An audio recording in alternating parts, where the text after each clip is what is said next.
আমি বলতে পারবো না, ওকে নওশাদ ভাইকে জিজ্ঞেস করবো। বুদ্ধদেব ভট্টাচার্যের মতো একটা মুখ্যমন্ত্রী যার কন্ডোলেন্স নিয়ে কোনো আলোচনা করো না, একটু অসম্মান করে বলে এটা একেবারে নজিরবিহীন অসভ্যতা, নজিরবিহীন অসভ্যতা।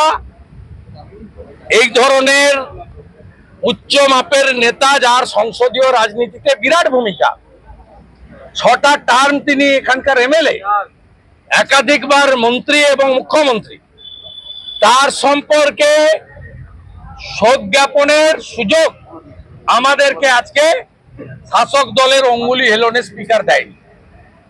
নজিরবিহীন, শুরু করতে পারলেই হলো আর বন্ধ করে পালাতে পারলেই হলো।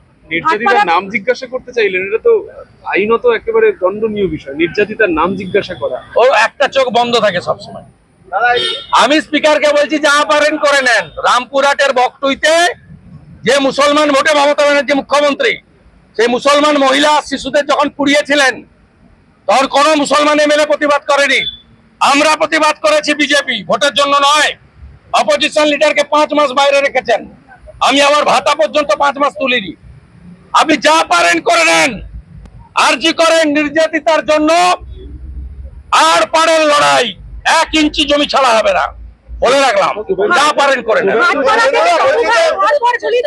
ভয় পেয়েছে, এটা সরকারি রেপ এন্ড মার্ডার। একজন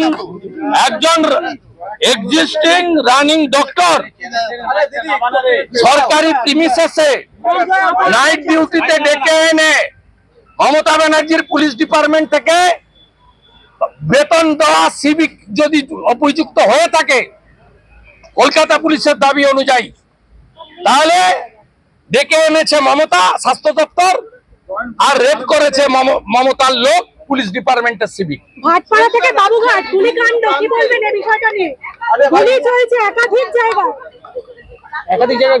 গুলি চলছে সমানে মহিলাদের উপর অত্যাচার আর সঙ্গে গুলি। শিশু কন্যারাও বাদ যাননি। মধ্যমগ্রাম তৃণমূলের পঞ্চায়েত, কোচবিহারের মেখলিগঞ্জের হলদিবাড়ি, চান্নামারি পঞ্চায়েত প্রধানের স্বামী দেওর। কি ভাষা উনি ফোঁস করতে বলেছেন? অরূপ চক্রবর্তীর ভাষা কি? পরেশ পালের ভাষা কি? বিকাশ রায়চৌধুরীর ভাষা কি? অশোকনগরের ওই পাতি 1.5 পয়সার নেতার ভাষা কি? কাকলিগঞ্জ দস্তিদারের বিষয়টা নিয়ে কি বলতে চান? কাকলিগঞ্জ দস্তিদারের মন্তব্যটাকে নিয়ে কি বলতে? এরা বুঝতে পারছে জনগণ সরে যাচ্ছে।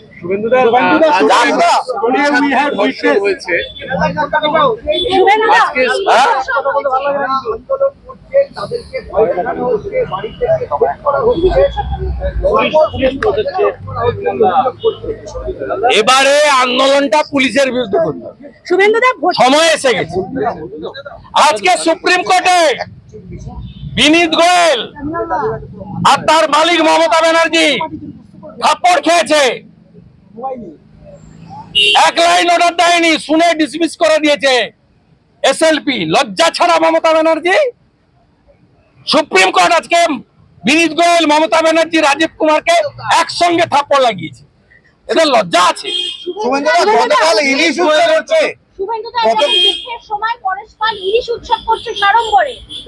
না না, ইলিশ উৎসব টুৎসব ছাড়ুন, যে ভাষা বলেছে একটু শুনে নেবেন। কি ভাষা প্রয়োগ মায়েদের সম্পর্কে যে ভাষা মুখে আনতে পারবো না, দেখা যায় না। মানে প্রধানমন্ত্রী লালকেল্লাতেও মহিলা নির্যাতন কথা বলেছেন, মহারাষ্ট্রে দাঁড়িয়ে বলেছেন। ভারত সরকারের শিক্ষা দপ্তরের রাষ্ট্রমন্ত্রী উনার বাড়িতে 2 বার গেছে, উনার প্রতিনিধি 2 বার গেছে।